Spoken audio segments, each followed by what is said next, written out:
Well, other federal actions impacting Idahoans have to do with the upcoming wildfire season. It will be a balancing act between conditions and resources, which it usually is. But with the recent cuts this season and the restructuring, that thumb is firmly on one side. Another federal, Idaho's top elected officials got the big wildfire season outlook today as a part of a land board meeting, and there are concerns about the wildfires there.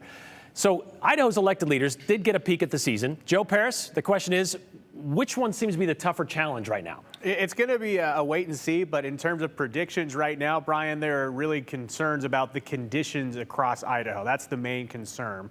There was some optimism earlier this year with some good snowpack, but that melted away quickly during the spring because of warm and dry conditions. Here's the hope from Jim Wallman from the National Interagency Fire Center. We're hopeful we have an anomaly like 2023 where we had that wet August, in the middle of August, that wet period across much of the state. That could drastically change this outlook, but right now things are not looking good and it looks to have an active season.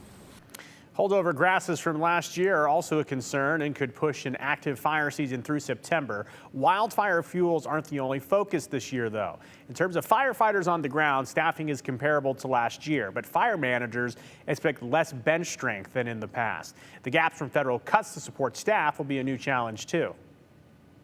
While these are all concerning and we don't know exactly what those gaps are until they're going to be upon us this season, we will continue to communicate and coordinate with our partners to ensure that we're leveraging the limited resources that are available for the best use and keeping the firefighters as safe and supported as possible.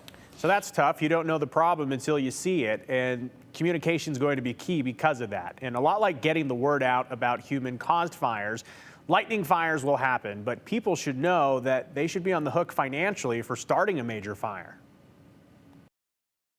That word gets around, and neighbors know that their neighbor just had to turn over $1 million claim to their insurance or otherwise. So we do everything that we possibly can to educate and do the prevention side of it before we get there. But the big stick is really the last tool that we have in the bag. We will take people to court for their errant mistakes, which could cost millions of dollars. Already, by the way, this spring, there's been at least 89 fires reported, 303 acres burned.